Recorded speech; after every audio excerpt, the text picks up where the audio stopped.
নমস্কার বন্ধুরা, সবাই কেমন আছেন? আমি বিনাল। আমি 5 বছরের বেশি সময় ধরে শেয়ার বাজারের সাথে যুক্ত আছি। আজকের এই ভিডিওতে আমরা আলোচনা করব আজকের বাজার নিয়ে এবং আমাদের বাজারের পরবর্তী মুভমেন্ট কি হতে পারে সেটাও আজকের এই ভিডিওতে আমরা ইন ডিটেলসে আলোচনা করব। দেখুন, আগের ভিডিওতে আমরা আলোচনা করেছিলাম বাজার যে লেভেলটায় চলছে এটা একটা ক্রুশিয়াল রেজিস্ট্যান্স লেভেল। এই লেভেলটায় প্রচন্ড পরিমাণে প্রফিট বুকিং হচ্ছে। এই লেভেলটা থেকে প্রাইস রিজেকশন হতে পারে বা প্রাইস কারেকশন হতে পারে, সেটা কিন্তু চার্টে আমরা আগে আলোচনা করেছি। দেখুন, মার্কেট যখন সাপোর্ট লেভেলে চলছিল, যখন সবাই ভয় পাচ্ছিল, আস্তে আস্তে তো মার্কেট ডাউন ট্রেন্ডে এসে যে জায়গাটায় সাপোর্ট প্রথমে নিয়েছিল তখনই কিন্তু আমি আপনাদের সাথে সেটা শেয়ার করেছিলাম এবং আমি আপনাদেরকে বলেছিলাম এই লেভেলটা থেকে মার্কেটে কিন্তু একটা বাউন্স ব্যাক আসতে পারে। আপনারা চাইলে যে যা রিস্ক ক্যাপাসিটি অনুযায়ী লার্জ ক্যাপ বা মিড ক্যাপ বা স্মল ক্যাপকে কিন্তু অ্যাকুমুলেট করতে পারেন। রিস্ক ক্যাপাসিটি অনুযায়ী কিন্তু আপনারা এই স্টককে অ্যাকুমুলেট করতে পারেন, সেটা কিন্তু আমরা আগে আলোচনা করেছি। এক্স্যাক্টলি সেই লেভেলটা থেকে কিন্তু মার্কেট ব্যাক টু ব্যাক উপরের দিকে চলে এসেছে এবং যে লেভেলটা থেকে প্রাইস রিজেকশন হয়েছে সেটাও কিন্তু আমরা আগে আলোচনা করেছি। আজকের এই ভিডিওতে আমরা আলোচনা করব টেকনিক্যাল চার্ট তো আলোচনা করব, তার সাথে সাথে কিছু ফান্ডামেন্টাল রিজনও রয়েছে যেগুলো আজকের ভিডিওতে আমরা ডিটেলসে আলোচনা করব। তো আসুন দেরি না করে আজকের এই ভিডিওটি শুরু করি। তো দেখুন, প্রথমে যেটা আলোচনা করব সেটা হচ্ছে এফআইআই ডিআইআই ট্রেডিং অ্যাক্টিভিটি। তো অনেকে নতুন মার্কেটে আসে, তাদেরকে একবার বলে দিই, এই এফআইআই ডিআইআই এরা কিন্তু মার্কেটকে ওঠানো নামানোর পিছনে সবচাইতে বড় ভূমিকা বা গুরুত্বপূর্ণ ভূমিকা পালন করে। এই এফআইআই এরা হচ্ছে বিদেশ থেকে আমাদের দেশে ইনভেস্টমেন্ট করে, এর ফুল ফর্ম হচ্ছে ফরেন ইনস্টিটিউশনাল ইনভেস্টর। ডিআইআই যারা, এরা হচ্ছে আমাদের দেশ থেকে এখানে ইনভেস্টমেন্ট করে, এর ফুল ফর্ম হচ্ছে ডোমেস্টিক ইনস্টিটিউশনাল ইনভেস্টর। তো এখানে বেসিক্যালি এফআইআই কিন্তু সবচাইতে বড় রোল এখানে পালন করে। তো এফআইআই কন্টিনিউয়াসলি কিন্তু মার্কেটে একটা সেলিং প্রেশার কিন্তু এখানে দিয়ে চলেছে। আপনারা যদি এখানে দেখেন, চেক করেন, সেক্ষেত্রে আপনারা এখানে দেখতে পাবেন কন্টিনিউয়াসলি কিন্তু সেলিং প্রেশার এখানে তারা দিচ্ছে। বাইং যেটা করেছে সেটা কিন্তু ভেরি মিনিমাল বাইং কিন্তু এফআইআই এর তরফ থেকে এখানে লক্ষ্য করা যাচ্ছে, বাট ডিআইআই কিন্তু কন্টিনিউয়াসলি বাইং করেছে। বাট এখানে ওভারঅল যে ক্যাশ ফ্লো সেটা কিন্তু এখানে নেগেটিভ এখানে বোঝা যাচ্ছে। তো এটা হচ্ছে এফআইআই ডিআইআই ট্রেডিং অ্যাক্টিভিটি। দেখুন, এফআইআই যখন পুনরায় আবার বাই ব্যাক করা শুরু করবে তখন কিন্তু আমাদের মার্কেটের ভিতরে ভালো ধরনের যে স্ট্রেংথ সেটা কিন্তু আবার চলে আসবে। তো সেটার জন্য কিন্তু আমাদেরকে ওয়েট করতে হবে। এখানে দেখা যাক কবে তারা এখানে আবার পুনরায় বাই ব্যাক করে। তো এটা হচ্ছে ফান্ডামেন্টাল একটা রিজন। তো এখানে আসুন এবার যে ফান্ডামেন্টাল মেন যে রিজনগুলো রয়েছে সেগুলো নিয়ে ডিটেলসে আলোচনা করে নিই। তো দেখুন, এখানে প্রথমে যে রিজনটা উঠে আসছে সেটা হচ্ছে এশিয়ান মার্কেট। তো এশিয়ান মার্কেট যখন আমরা চেক করেছিলাম তখন আমরা লক্ষ্য করেছিলাম যে এশিয়ান মার্কেটের ভিতরে ওভারঅল যে এশিয়ান মার্কেট রয়েছে সেখানে কিন্তু আমরা একটা নেগেটিভ সেন্টিমেন্ট লক্ষ্য করেছিলাম, যেটার ভাইব কিন্তু আমাদের মার্কেটে একটা এসছে। তো সেটার কারণে কিন্তু আমরা আমাদের মার্কেটে একটা উইকনেস লক্ষ্য করেছি। তো এটা হচ্ছে ফার্স্ট রিজন। সেকেন্ড রিজন এখানে যেটা আসছে সেটা হচ্ছে গিফট নিফটি।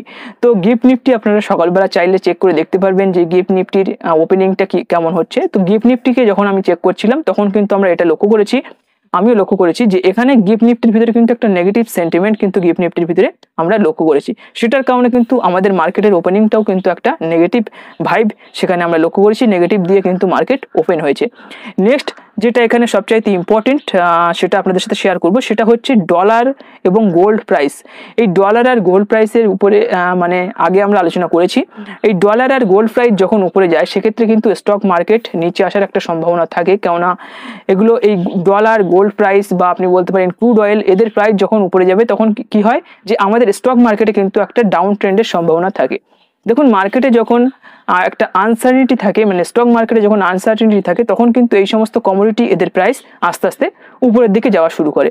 তো মার্কেটে যখন ভয়ঙ্কর ক্র্যাশ চলছিল তখন আমরা লক্ষ্য করেছিলাম যে ক্রুড অয়েলের প্রাইস কিন্তু খুব দ্রুত উপরের দিকে যাওয়া শুরু হয়েছিল। যখন আবার নিচের দিকে আসছিল তারপর কিন্তু আমাদের মার্কেটে ছোটোখাটো পাম্প বা ছোটোখাটো সার্ভাইভাল কিন্তু আমরা সেখানে লক্ষ্য করেছি।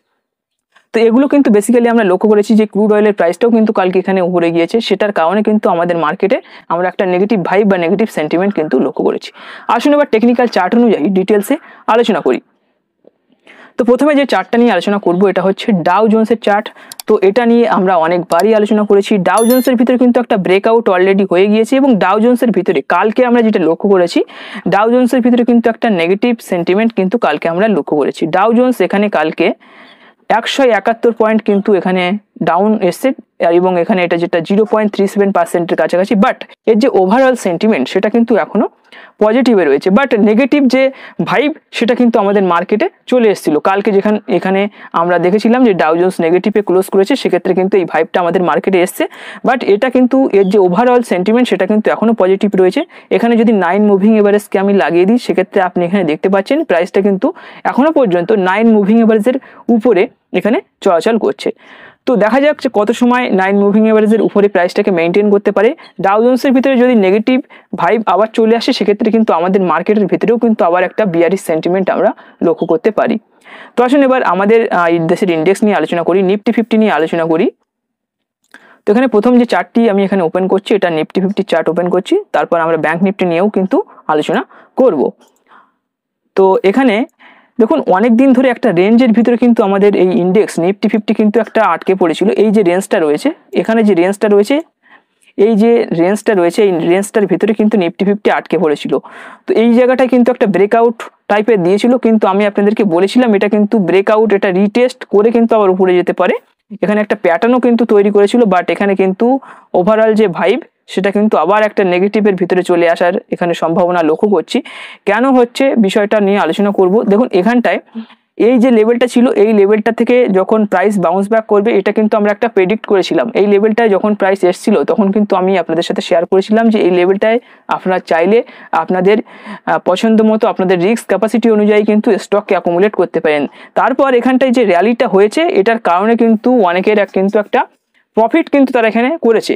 তো সেটার কারণে এখানে একটা প্রফিট বুকিং কিন্তু হচ্ছে, বাট এখানে যে ফলটা হচ্ছে এটা কিন্তু হেভি একটা ফলিং মার্কেট আনসার্টেনিটির কারণে এটা লক্ষ্য করা যাচ্ছে।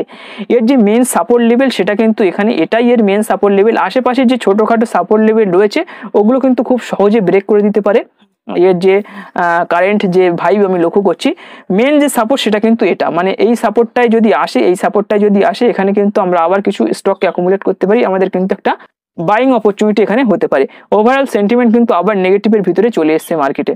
তো এখানে দেখুন এখান থেকে প্রাইসটা এই লেভেলটা যখন আসবে, আমরা কিন্তু এই লেভেলটা থেকে প্রাইসকে, মানে এই লেভেলটায় কিছু কিছু স্টককে আবার অ্যাকুমুলেট করা শুরু করব। এই মুহূর্তে কোনো ধরনের স্টককে বাইং করবেন না, আপনার কাছে যে স্টক আছে সেই স্টককে হোল্ড করে চুপচাপ বসুন।